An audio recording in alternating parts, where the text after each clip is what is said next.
August 1914. The leading nations of Europe prepared to go to war.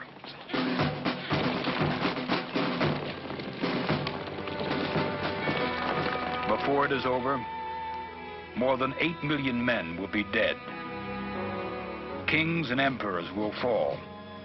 Countries will disappear from the map. The world will be forever changed. In America, President Woodrow Wilson urges the nation to be neutral in fact as well as name, impartial in thought as well as action. Why is the president so afraid America will be drawn into Europe's war? What is the great danger to our people if we fight?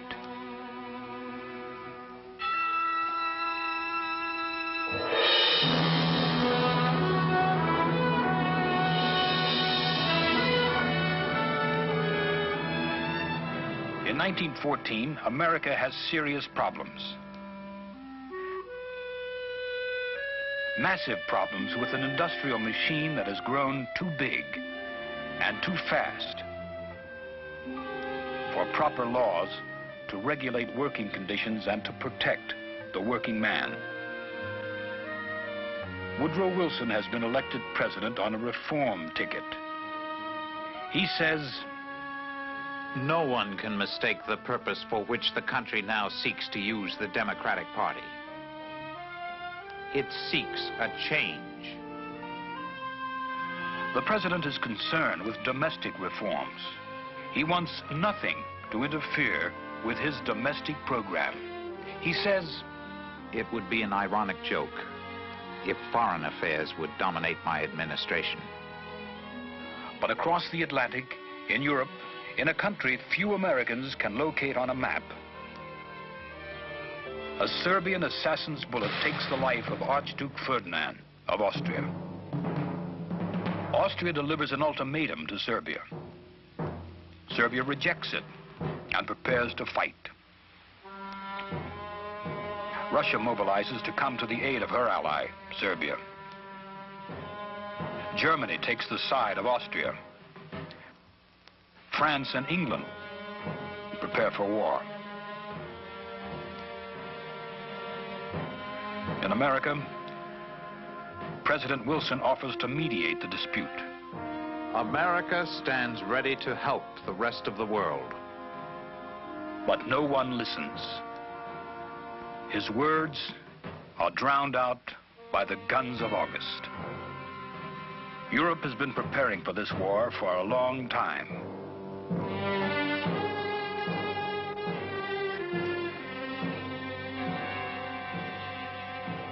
Now the mighty German war machine, most powerful army the world has ever seen, moves against France. And because France is heavily fortified on the eastern border she shares with Germany, the German army circles to the west, smashing and invading through neutral Belgium.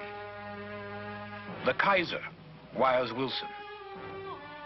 Belgian neutrality has to be violated on strategic grounds. The German chancellor sneers that the treaty with Belgium is a scrap of paper. Germany's action stuns the world. Americans are outraged, but President Wilson urges the nation to be calm. The war is far away. American lives and property are not at stake. Wilson reasons, my fellow countrymen, the people of the United States are drawn from many nations, and chiefly from the nations now at war. Some wish one nation, others another, to succeed in this momentous struggle. The United States must be neutral in fact as well as name. Most Americans agree. This is Europe's war. And from the time of George Washington, we have been warned to stay out of Europe's conflicts. Let's stay out of it. Wilson continues with his domestic program. But Americans are aroused by newspaper stories and pictures of German atrocities in Belgium. And as the German army rolls onward, crushing everything in its path, some Americans become afraid. If France is defeated, if England surrenders, if Germany rules the continent, how long will America itself be safe? Should America act to save civilization from collapsing? Now at the Marne River, a miracle takes place. With the help of reinforcements rushed from Paris by taxicab, the combined French and British army slows and stops the German advance. And while Germany has been winning on land, the British rule the seas. The British Navy begins to enforce a blockade that will strangle German trade. It will not be a short war. Already it has affected the American economy. Huge war orders send American factories working overtime. More and more workers are needed. Higher wages result. Europe's war is making America prosperous. But is America truly neutral? Germany sees that the vast resources of the American industrial machine, the food, the munitions, the loans, are keeping Germany's enemies fighting in the field. American goods shipped abroad can reach France and England, but not Germany and the Central Powers. Trade with the Allies doubles and quadruples. Trade with Germany dwindles to almost nothing. Germany must break the blockade. She has only one weapon, the submarine. Striking without warning, German submarines begin to sink Allied ships.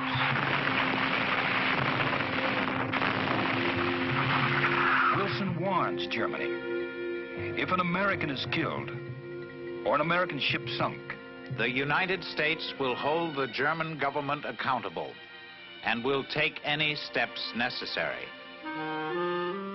May 1st, 1915.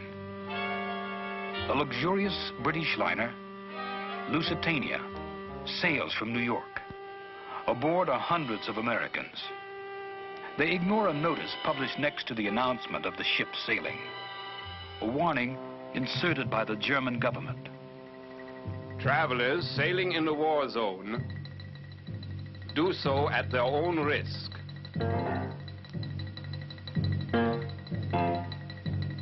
May 7th, 1915, the Lusitania is sunk. 128 Americans are lost. Now there is a sense of crisis in Washington. The president wants to hold Germany accountable, but the Secretary of State, William Jennings Bryan, says this will lead to war. After 3 days of almost complete isolation, on May 10th, Wilson says, There is such a thing as a man being too proud to fight. There is such a thing as a nation being so right that it does not need to convince others by force that it is right. To many Americans, this is a sign of cowardice. Theodore Roosevelt, the man whom Wilson has defeated for the presidency, says, We are passing through a thick stream of yellow in our national life. But while Roosevelt is denouncing Wilson's milk and water policies, the president is preparing such a stiff note to Germany that his peace-loving Secretary of State, William Jennings Bryan, resigns. If Germany rejects the note, America is at war. But the German Kaiser backs down and agrees to suspend unrestricted submarine warfare. Woodrow Wilson has won a major diplomatic victory.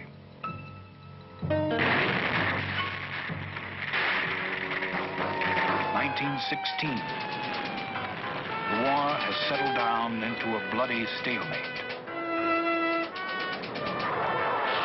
Armies begin for trench warfare, separated by only a few yards of no man's land.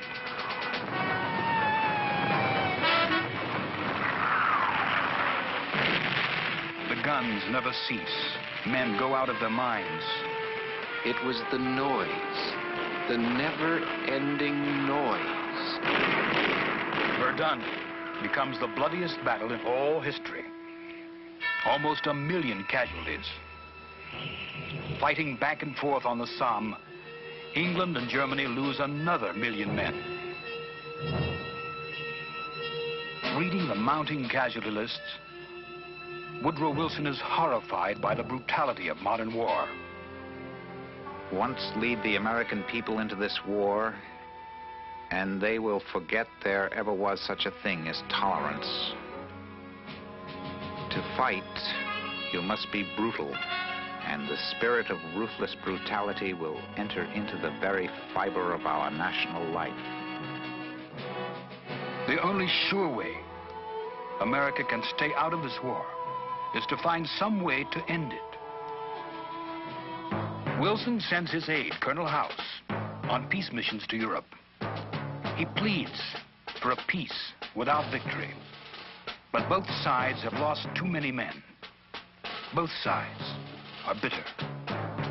Victory is what each demands. Meanwhile, in America, a presidential election is drawing near. Wilson says, if my re-election as president depends upon my getting into war, I don't want to be president. The Democratic Party campaigns on the slogan, "He kept us out of war." They emphasize that Wilson is the peace candidate. They say that Charles Evans Hughes, loudly backed by Theodore Roosevelt, is the war candidate. But secretly, Woodrow Wilson has serious doubts. The rush of events is taking control from his hands. Any insignificant German lieutenant committing an atrocity can plunge this nation into war.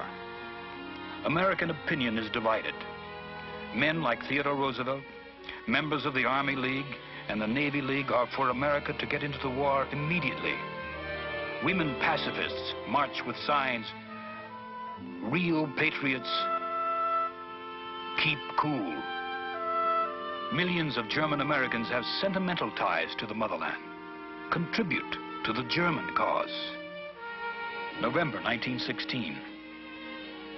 The presidential election is so close. Woodrow Wilson goes to bed thinking he has been defeated. He awakens to find he's been re-elected by a narrow margin. Most Americans want peace, but a substantial number are against Wilson's policies. What shall he tell the people? I know you are depending upon me to keep this nation out of war. So far, I have done so. But you have laid another duty on me. You have bidden me to see to it that nothing stains the honor of the United States. And that is a matter not within my control. That depends on what others do. In Washington, the president has once again called for peace. But in Berlin, a decision has already been made. Germany is being strangled by this blockade. Her people are going hungry. If the war goes on much longer, Germany will lose. It no longer matters whether America comes into the war.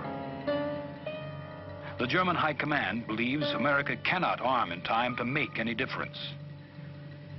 February 1st, 1917, Germany announces all-out, unrestricted submarine warfare. And while more and more American ships are being sunk, while Woodrow Wilson still holds back from war and only arms American merchant ships to defend themselves, there comes another thunderbolt. The British Secret Service has intercepted a telegram the German Foreign Secretary Zimmermann has sent to Mexico. We offer Mexico an alliance. Make war together, make peace together. For her aid, Mexico is to receive in return Texas, New Mexico, and Arizona. Theodore Roosevelt says, There is no question of declaring war on Germany. Germany has declared war on us. Wilson tells a reporter, For nights, I have been lying awake, going over the whole situation. I have tried every way I know to avoid war. What else can I do? Is there anything else I can do? But being the kind of man he is, a man of high ideals and missionary purpose, Woodrow Wilson cannot simply go to war out of revenge. If America is to pay the high cost in the blood of its young men, the war must have a new and inspiring purpose. On April 2nd, 1917, the president goes before Congress and says, "It is a fearful thing to lead this great people into war, but the right is more precious than peace." It is to be a war to end war. A war to make the world safe for democracy. It is to be a crusade for a world founded on decency, honor, and law. All things German become suspect. Sauerkraut is renamed Liberty Cabbage. Some high schools stop teaching German. The president has promised force. Force to the uttermost, force without stint or limit. Under the leadership of Bernard M. Baruch, the War Industries Board supervises American industry and production. Herbert Hoover is appointed food administrator. William Gibbs McAdoo becomes Director General of the nation's railroads. Felix Frankfurter heads up the War Labor Board to mediate labor disputes. Under Edward N. Hurley, the United States Shipping Board acquires large fleets to transport and supply the American Expeditionary Forces. Domestic reforms, new labor laws are no longer important. Men, women, and children work overtime to turn out munitions. The nation's war effort will cost $33 billion, of which 2/3 are raised through the sale of Liberty bonds, and 1/3 raised through increased income and corporate taxes. Through volunteers and the draft, the armed forces expand from 200,000 men to 4,800,000 by the end of the war. The nation sings the new hit song. Over there,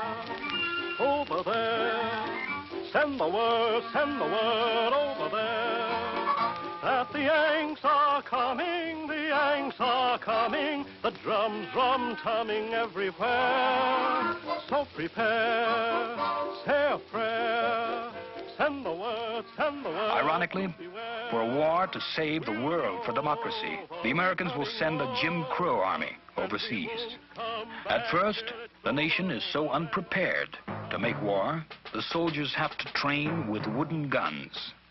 And while Americans train with wooden guns, on the battlefields, the Allied armies are reeling. On the high seas, German submarines are sinking ships at the rate of almost 1 million tons a month. Can America send an army overseas in time to turn the tide? June 13th, 1917. General Pershing lands in France at the head of the 1st American Division. The sight of the fresh American troops, the realization that the Yanks are coming by the tens of thousands, stiffens Allied morale. Realizing the threat from America, Germany goes all out. In a series of hammer blows, the Russian army is routed on the Eastern Front. Russia collapses and sues for a separate peace. Riots take place in Russian cities. Germany is now able to send all her troops in the east to the Western Front. Now the Americans go into action. At Belleau Wood and Chateau Thierry, they prove they can fight.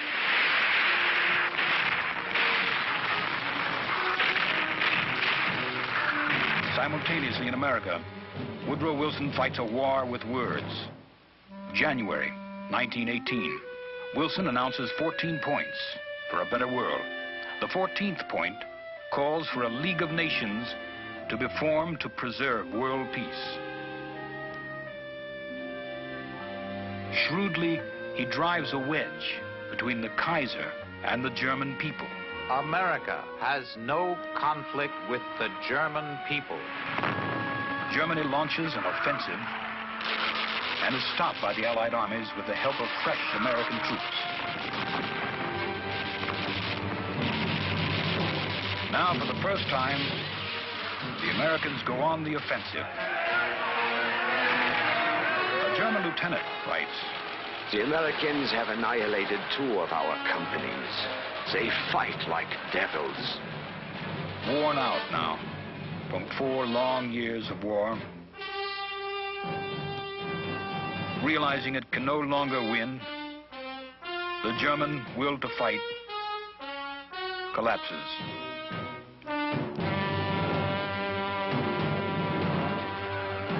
Rebellion breaks out in German cities. The Kaiser flees for safety to Holland.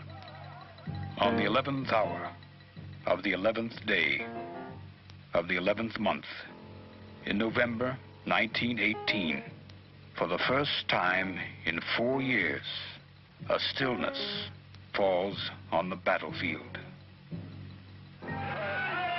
Armistice. Men go mad with joy. They are alive. They have survived.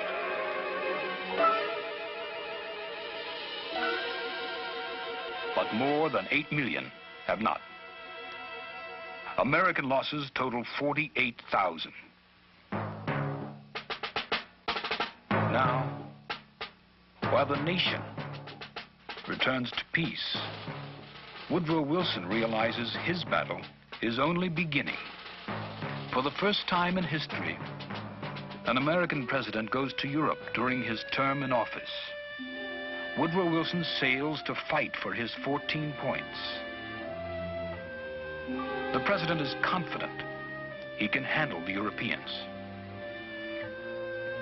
But men like Clemenceau of France and Lloyd George of England burn with a hatred of the Germans.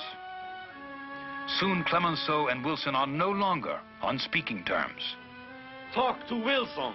How can I talk to a fellow who thinks himself the first man for 2,000 years, who knows anything about peace on earth? Wilson imagines he is the second Messiah. Out of the wreckage of the old Europe, the men who make the Treaty of Versailles create a new map. New nations are born. Decisions and national boundaries are made so hurriedly, mistakes are bound to be made. Wilson is discouraged, but he has salvaged his 14th point. Now he returns to America to get Congress to ratify his great idea. But the president has been away 6 months. He has lost contact and control of the country. And Wilson's enemies are furious because the president had not invited a single Republican to help make the important decisions in Europe. In Washington, Senator Henry Cabot Lodge, an old foe of Wilson's, ties up the motion to join the League of Nations in endless debate. The president takes his case directly to the people. He travels thousands of miles, makes speech after speech, in city after city, telling what the League means to the world. Wilson is weary and discouraged, but despite failing health, he refuses to give up his great crusade. On September 26, 1919, he suffers a paralytic stroke. Back in the White House, Mrs. Wilson tries to protect her sick husband. She refuses admission to visitors. She makes important decisions. Men begin to whisper, "A woman is running the country." the sick man is stubborn. He feels that if America refuses to join the League, the whole war will be fought for nothing. Opponents of the League bring witness after witness against the peace treaty. Men remember and quote George Washington's advice to stay out of Europe's wars. The League of Nations is defeated. In 1920, the country elects a president who promises a return to normalcy. Only with the passage of time and the threat of a greater conflict would thoughtful people ask themselves, had we helped win the First World War? Only to throw away the peace?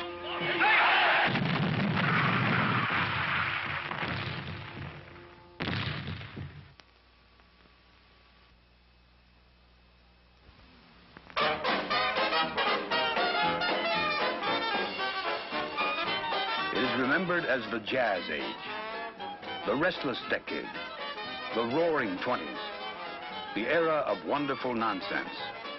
But was it something more?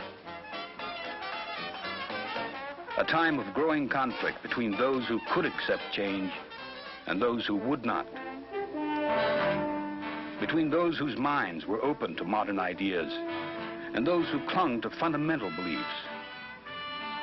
Between those who could accept the complexity of the 20th century and tried to cope with it, and those who rejected the new and tried to return to an America that was past. And in the struggle, America frequently became a battleground.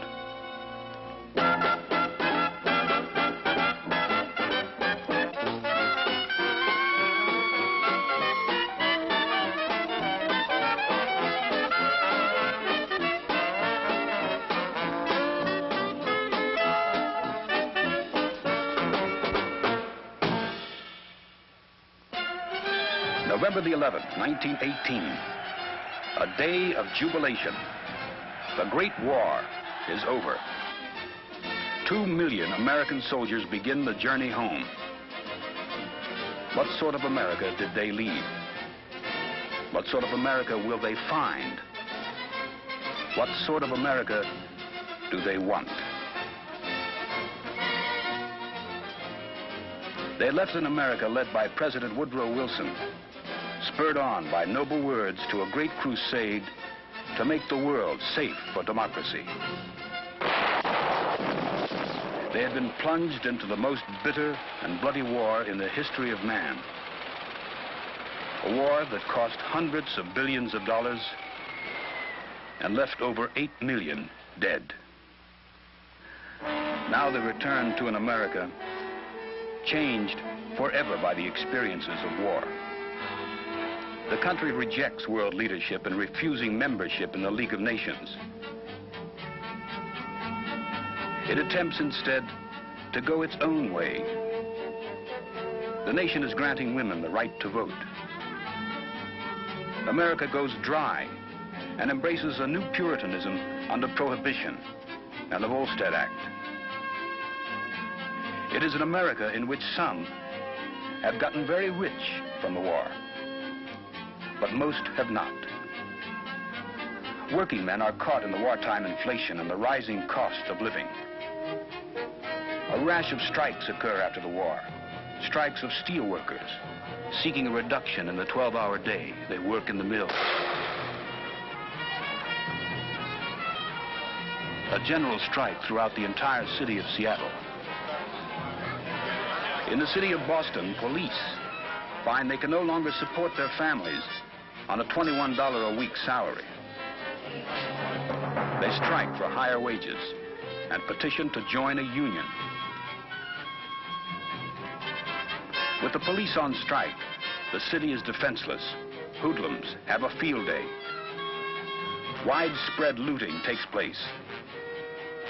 Governor Calvin Coolidge of Massachusetts says, "There's no right to strike against the public safety by anybody, anytime, anywhere." Coolidge brings in the National Guard. The strikers are fired. Almost a complete new police force is hired. In 3 days, the strike is broken. But these strikes and this agitation at home is connected in the public mind with the revolution taking place in Russia and threatening other countries of Europe. Is America itself in danger of a communist revolution? 2 small communist parties have been started in America. Their members are few.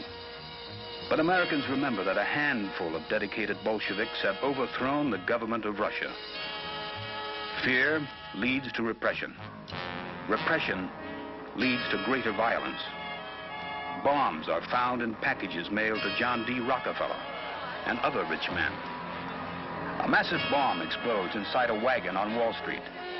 30 people are killed and 100 hurt. The bomb has such force, it not only rips up the street, but wrecks the offices of J.P. Morgan and Company. No one knows who made the bomb, but to many Americans, this can only be the work of radicals. Attorney General Palmer rounds up known radicals, and even those innocently attending radical meetings. More than 5,000 people are arrested.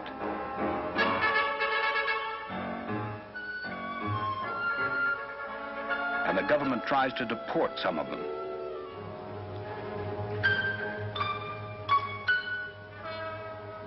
College graduates call for the dismissal of professors suspected of radicalism. School teachers are forced to sign oaths of allegiance. Hysteria reaches a new high. Thus, in 1919, only a year after the armistice, America is no longer confident of saving the world for democracy, but afraid that the nation will be overturned by a handful of extremists. Americans are frightened by scare headlines and the growing wave of disorders sweeping the country. And if the police can't defend the public, other organizations will take the law into their hands. There is a resurgence of the Ku Klux Klan, which now begins to gain supporters even in the North. Masked figures parade openly on the main streets of northern towns and even in the nation's capital.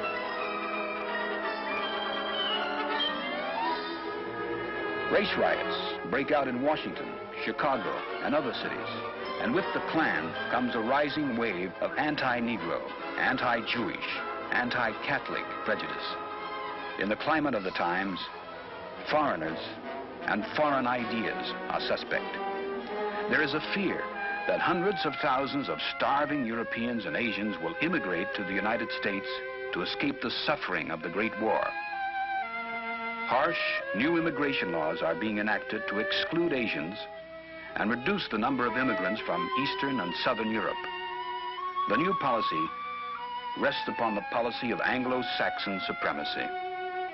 After 2 decades of constant change, the country wants a rest. What it wants is best summed up by a Republican senator from Ohio, Warren Harding. America's present need is not for heroics, but healing. Not revolution, but restoration. Not nostrums, but normalcy. Back to normalcy. Printed in newspapers, the phrase sweeps the country. The senator from Ohio becomes the Republican candidate for president. And on March 4th, 1921, with an ailing Woodrow Wilson at his side, Warren Harding drives down Pennsylvania Avenue to become the new president. Seldom have 2 men been more different. Wilson, the visionary, the idealist, the man of great speeches and great crusades. Harding, the man who has no plan, no purpose, no mission, whose greatest desire is to be liked.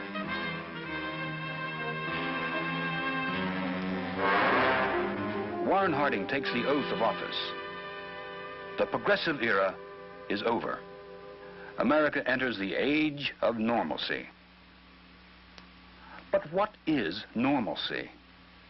The word itself did not then exist.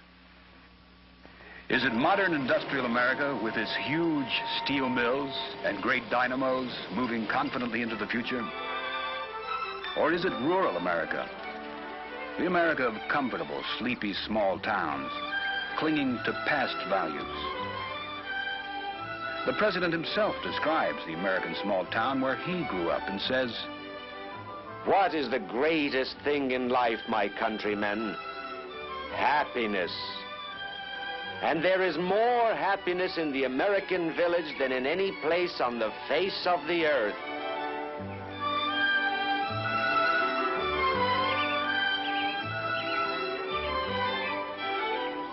But the small town that Harding remembers is changing. The horse and buggy is vanishing, replaced by the automobile. Henry Ford's Model T sells for less than $500, within the budget of most Americans, and is the prized possession of some families who can afford no other luxury. Ask why her family owned a car but not a bathtub, a farmer's wife replies, "You can't go to town in a bathtub." Other women agree. "We'd rather do without clothes than give up the car." "I'll go without food before I see us give up the car." Will Rogers says, "Good luck, Mr. Ford. It'll take 100 years to tell whether you've helped us or hurt us. But you certainly didn't leave us like you found us." New towns springing up along America's highways enjoy a new prosperity. The automobile is changing the manners and morals of young America. Young people now travel halfway across a state to attend a sporting event or dance. And on the way back, they can park, unchaperoned. Traveling through life faster than their parents, listening to the new invention, the radio, bringing new ideas and new culture. Seeing motion pictures glorifying defiance and rebellion, young people are in a ferment. Parents find themselves confronted by children who want to live faster, enjoy more, experience more deeply than their elders. It is a time of rising prosperity, but declining idealism. Many of America's most important writers, like F. Scott Fitzgerald and Ernest Hemingway, feel so cut off from their roots, their society, their country, they choose to live abroad.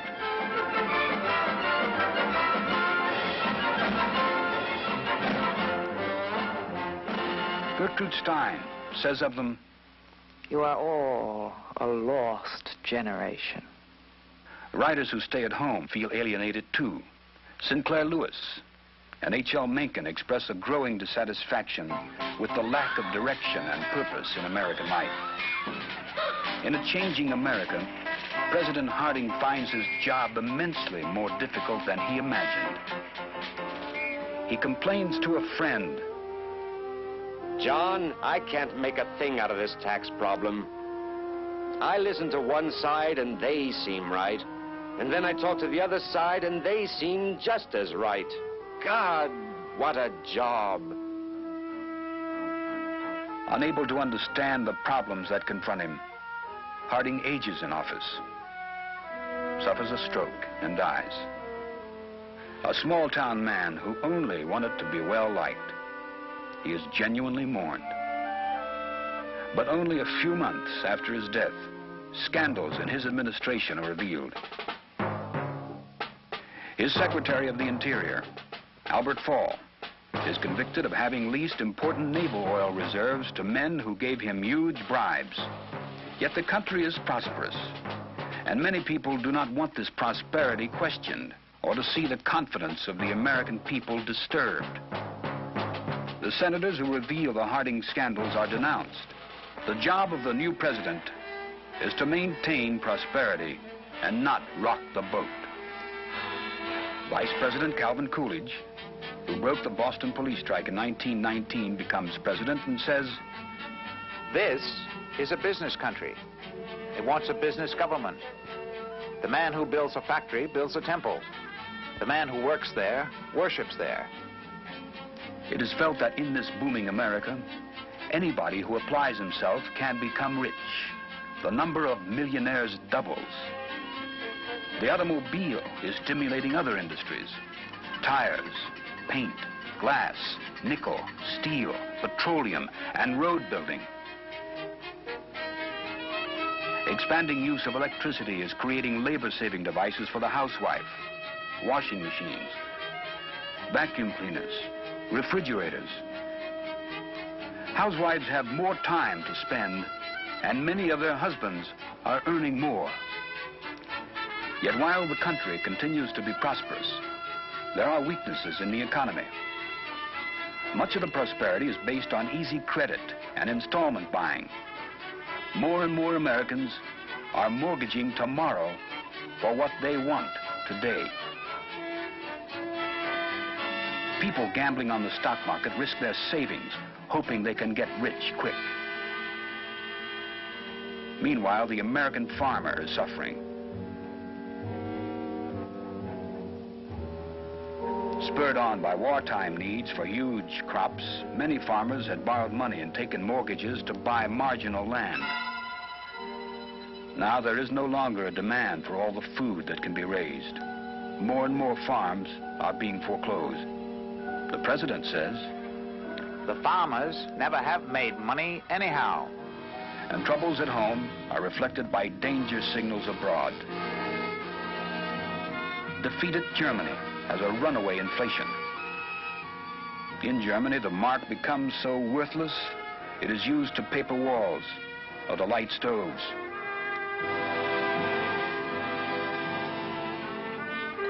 Riots start. These disturbances facilitate the rise of radicals and help the cause of an Austrian corporal named Adolf Hitler, who wants to overthrow the Versailles Treaty and restore Germany to her former power. In Italy, a fascist dictator, Benito Mussolini, has already taken control of the country. Meanwhile, at home, the split between those who accept modern America and those who want to return to the past widens.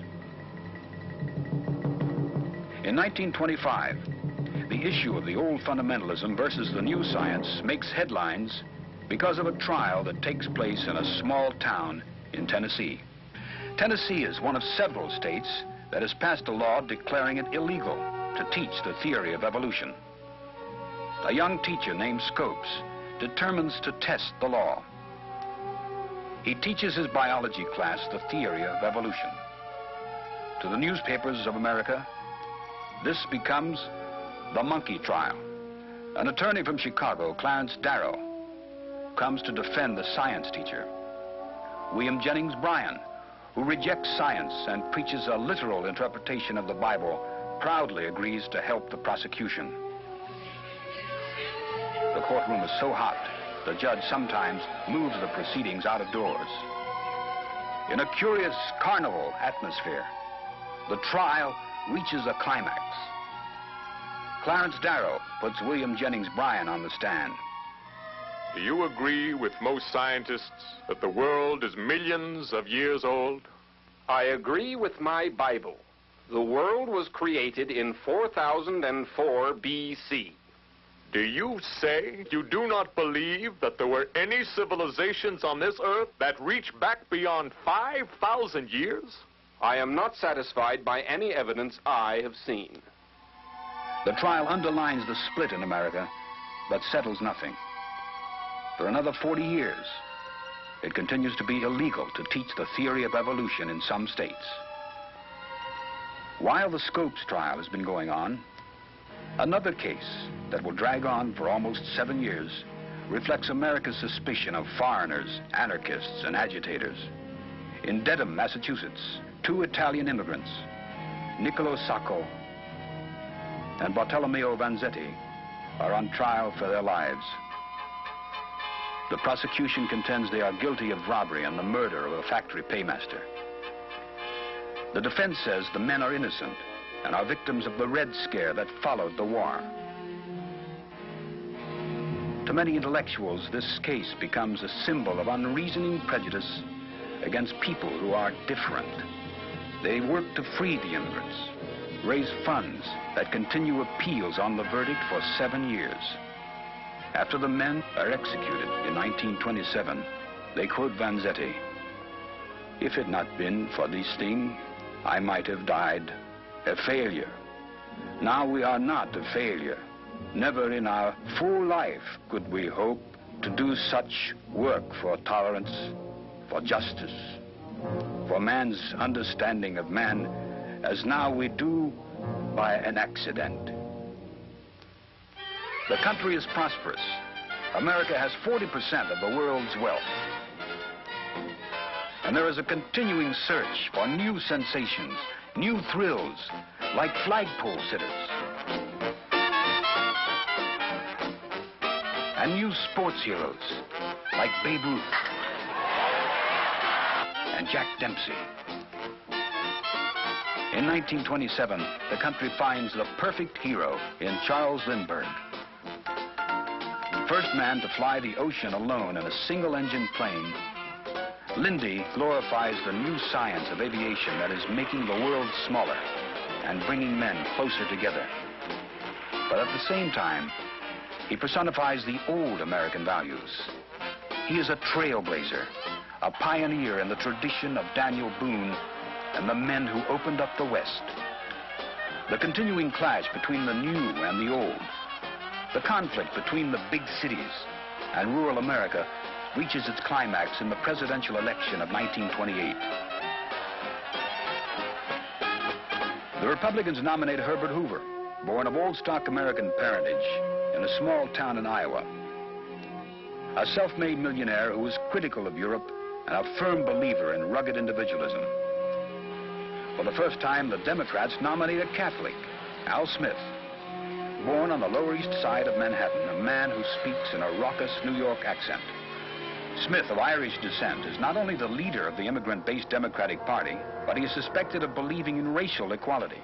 Unlike Hoover, he is for repeal of Prohibition.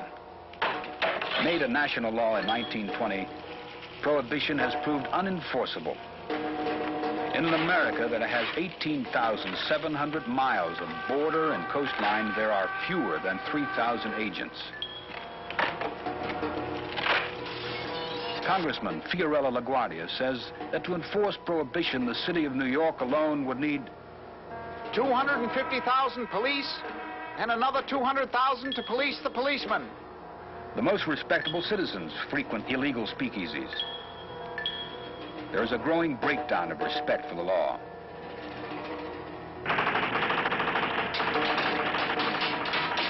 Al Capone, the leading bootlegger and gangster of the day, says, I call myself a businessman. I make money by supplying a need. If I break the law, my customers are just as guilty as I am. Ironically, Capone is never convicted of the murders he and his gang commit. When he finally goes to jail, it is for not paying his income tax. Prohibition and prosperity are the key issues in 1928. Hoover is for continuing the noble experiment, and he promises a chicken in every pot and 2 cars in every garage. Smith carries the 12 largest cities in the nation. To rural America, he seems a symbol of the wicked city. Small-town, rural, Protestant, dry America is overwhelmingly for Hoover. He even carries some of the normally solid Democratic states in the South.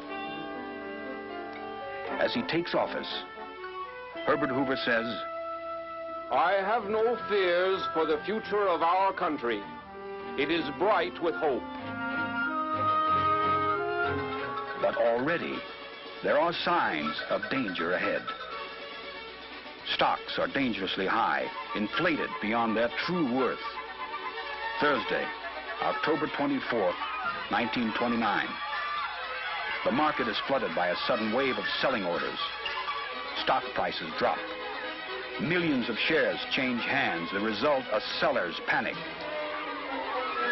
Friday and Saturday, things look a little better. But on Monday, when the market opens, there is another wave of selling. And on Black Tuesday, October 29th, the bottom drops out. Almost overnight, the value of stocks drops more than $50 billion.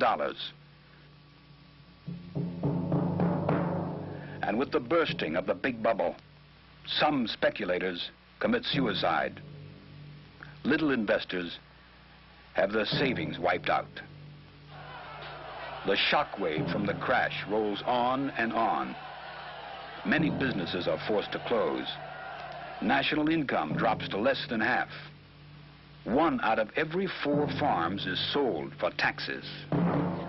By the end of 1930, there are 4.5 million unemployed. By 1932, there will be 13 million out of work. It was the end of an era that had begun with America rejecting world leadership. It was a time when the country became hysterical about foreigners, suspicious of anybody who was different. A time when many Americans tried to return to a world that no longer existed. It was a time when the country was prosperous. Much of the prosperity was based on easy credit and installment buying. But with the crash and the years of depression that followed came a new mood. The country did not yet have the answers to the problems it faced, but it knew it had to face them.